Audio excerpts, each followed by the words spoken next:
Good Thursday morning, January. Oh, there's. I don't know whether my camera is on or not. Some of you have mentioned that you have trouble hearing me. Truly, I have no control that I know of over the volume of my in in computer microphone, and the best I can do is try to be conscious and speak up. I had intended, and I probably will go through with it for today, to discuss Yod-He-Vav-He. Okay. And before you turn me off and yawn, the reason I wanted to discuss Yod-He-Vav-He is because I am on a couple of group lists and things like that on Facebook, and several sort of standard Kabbalah groups and things like that, and so I get wonderful little tidbits of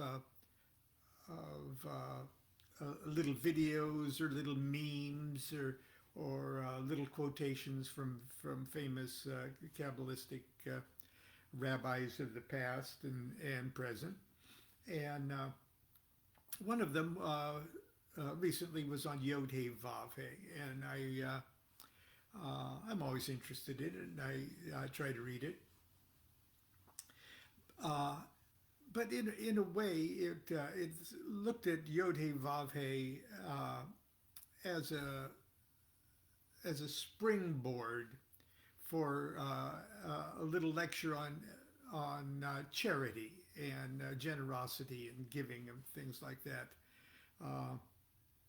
which is fine, which is wonderful, which is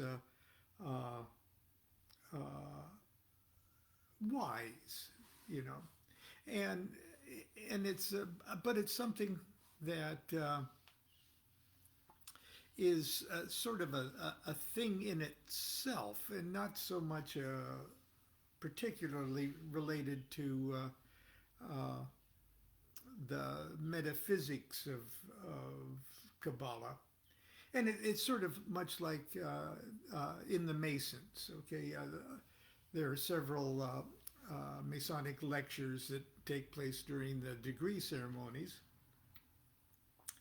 that start to, they start off like they're going to teach you very arcane, wise, mystical secrets, and like a lecture on numbers or something like that, and but they end up talking about something that's really kind of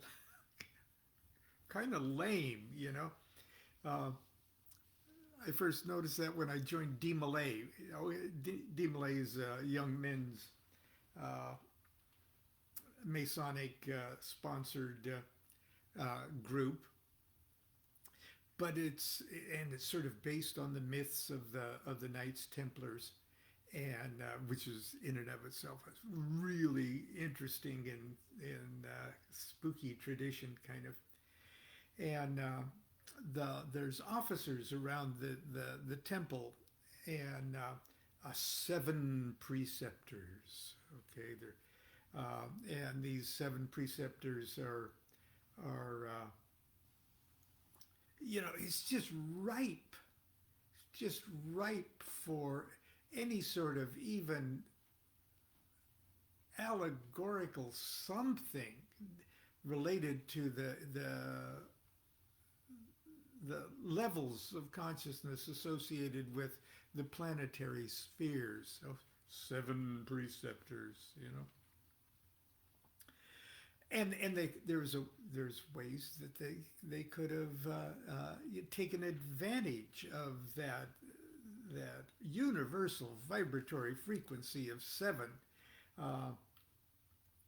to really pack a philosophical punch. but it's almost, but the lectures each of the seven preceptors gave, as I recall them here 60 years later, um, I was amazed at how superficial and lame uh, the little lectures were. It's almost like, I am the seventh preceptor. Wash your hands often, or be good to your mother. You know, obey your father. Please don't think that's what the Demolays actually say, but it's pretty much like that. I went, oh God, here we are in this gorgeous temple. We're all dressed up and no place to go. Well, that's kind of how I felt when I read that little lecture on Yod-He-Vav-He. It tells the story of charity. And while the little lecture is totally true, totally wise, and everything else, it really has little to do with with Yod-He-Vav-He, only in so much that Yod-He-Vav-He has absolutely everything to do with everything else. And so I was going to do a Let's Learn Chicken Kabbalah lecture thing off of, or for today, on Yod-He-Vav-He, and maybe even spill into tomorrow. That being said, I was going through my the comments that you all made on yesterday's talk on the solar rites, and in particular Libra Resh. And I guess there was a couple things that I didn't make clear, so I'm going to make something kind of clear right now. In Libra Resh, those are the four solar adorations that Thelemites are encouraged to do at dawn, noon, dusk, and midnight.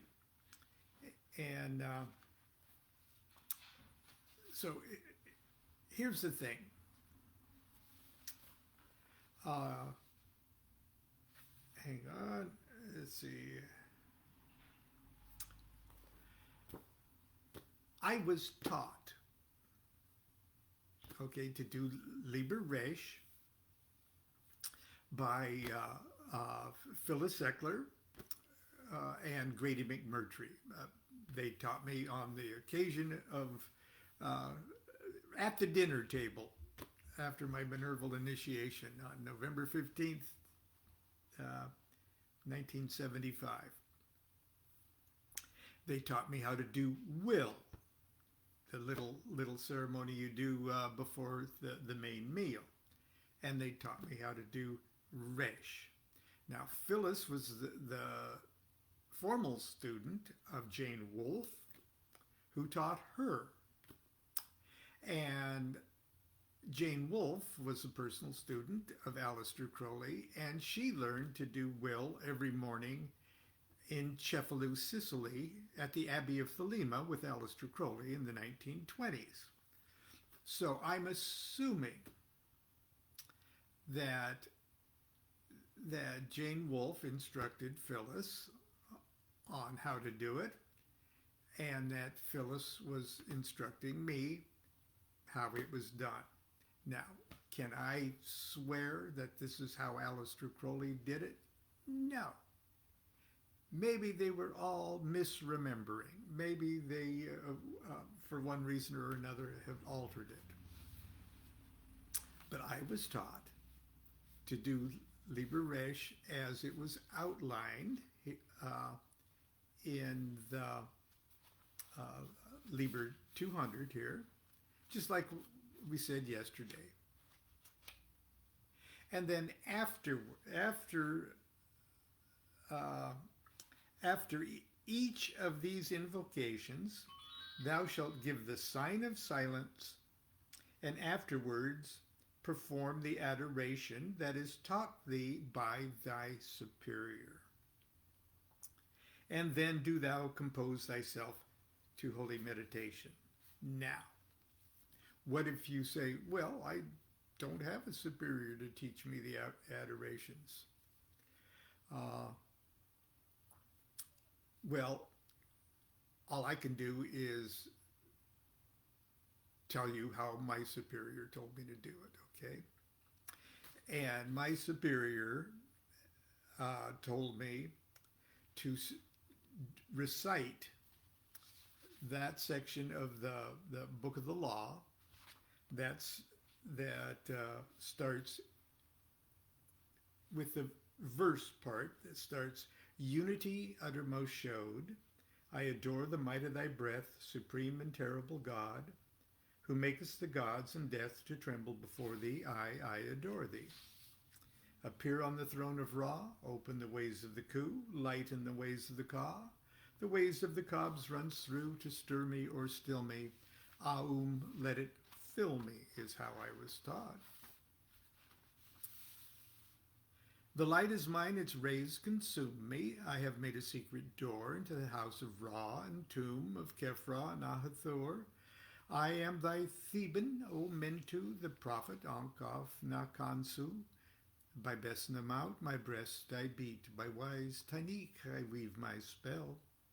Show thy star splendor, O Nuit, bid me within thine house to dwell. O winged snake of light Hadit, abide with me, Rahur Kuit.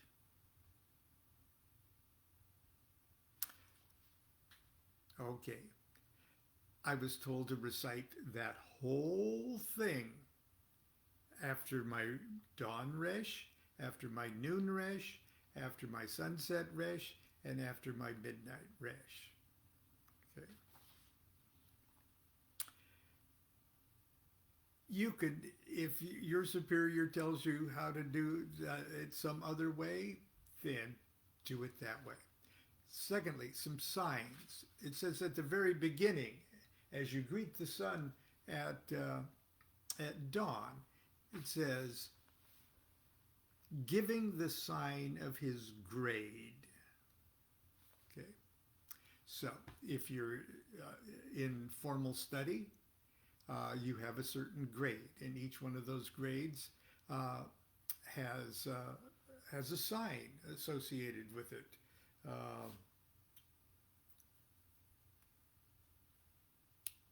Okay.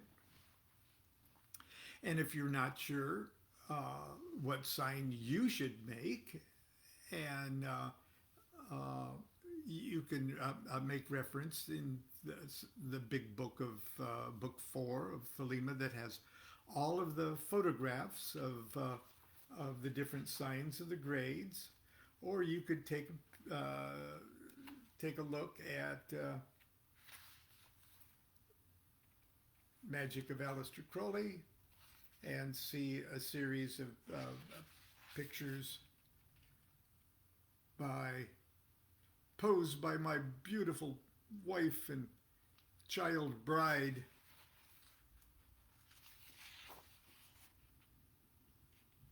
Constance, there, okay, there's the different signs. And see, if you think you're 3 equals 8, then you give that sign. And if you think if you're 1 equals 10, there you'd give this sign. Okay, so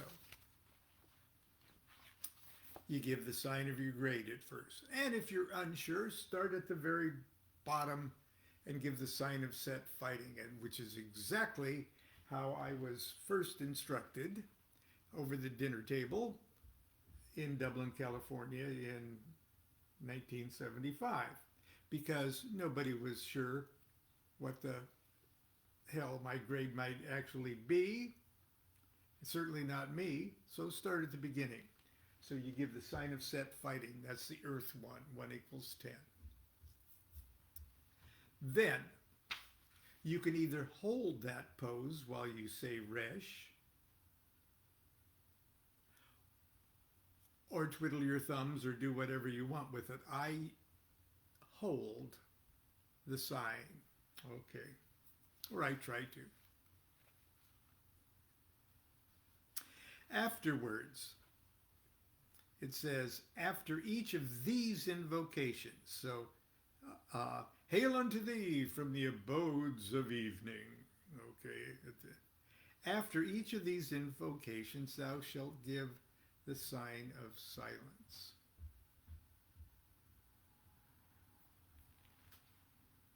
And that's before you perform the adoration section. As taught to thee by thy superior. Okay, and it's better if in these adorations thou assume the God form of who thou adorest. Okay, if you're not familiar with what God form Tumu might look like, or Kefra, look it up. Okay.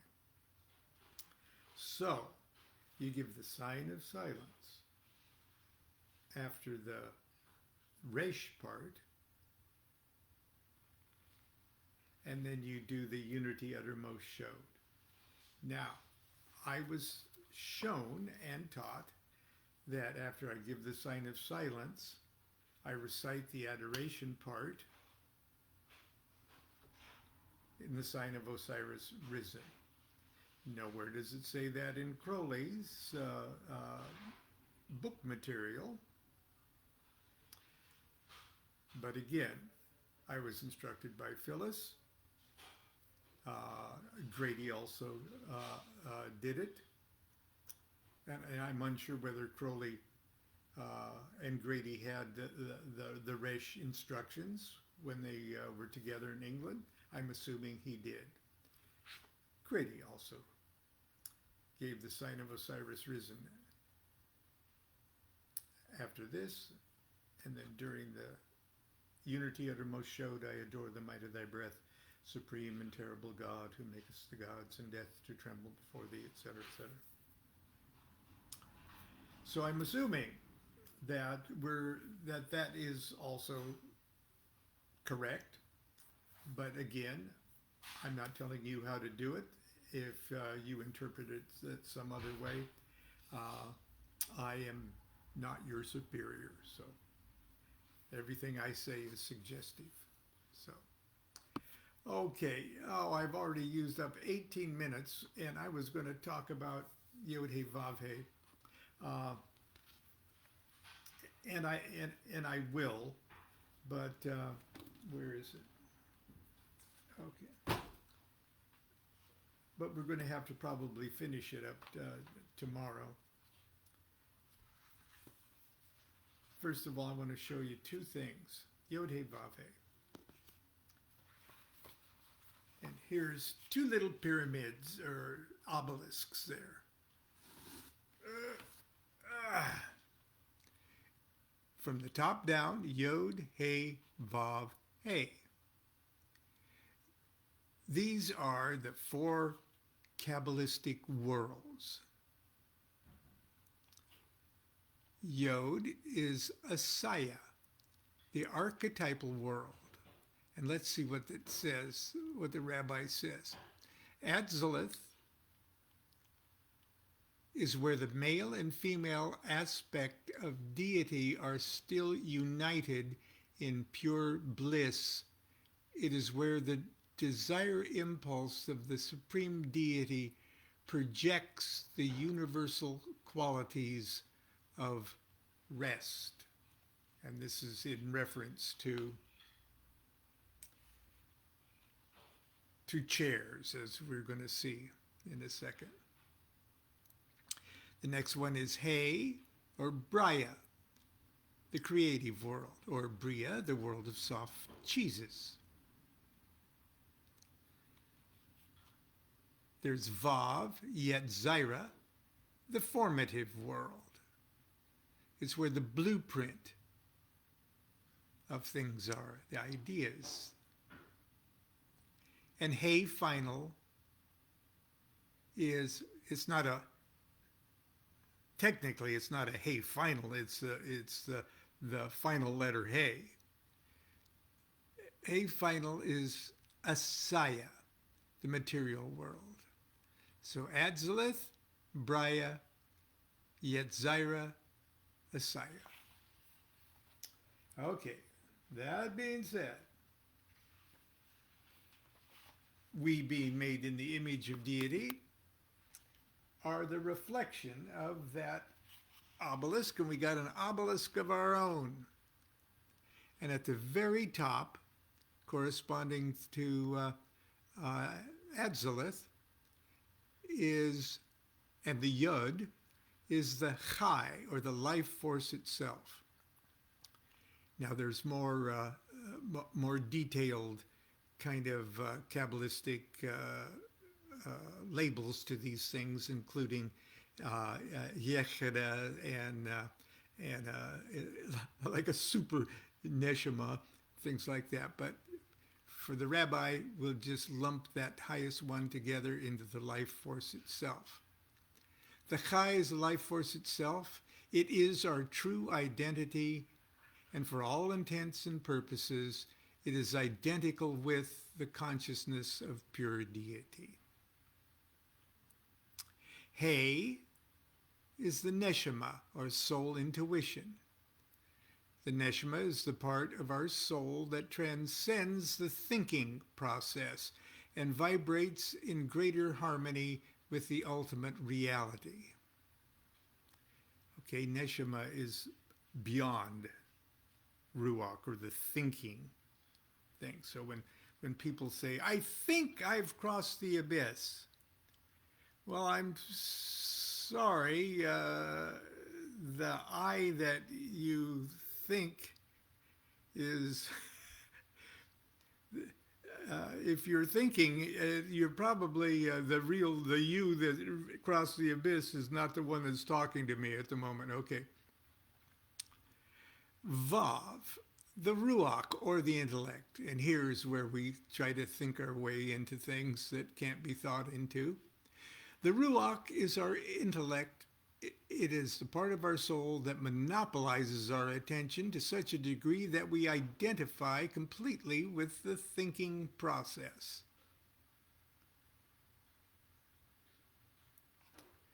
Then finally at the bottom, the final He, Nepish, the animal soul.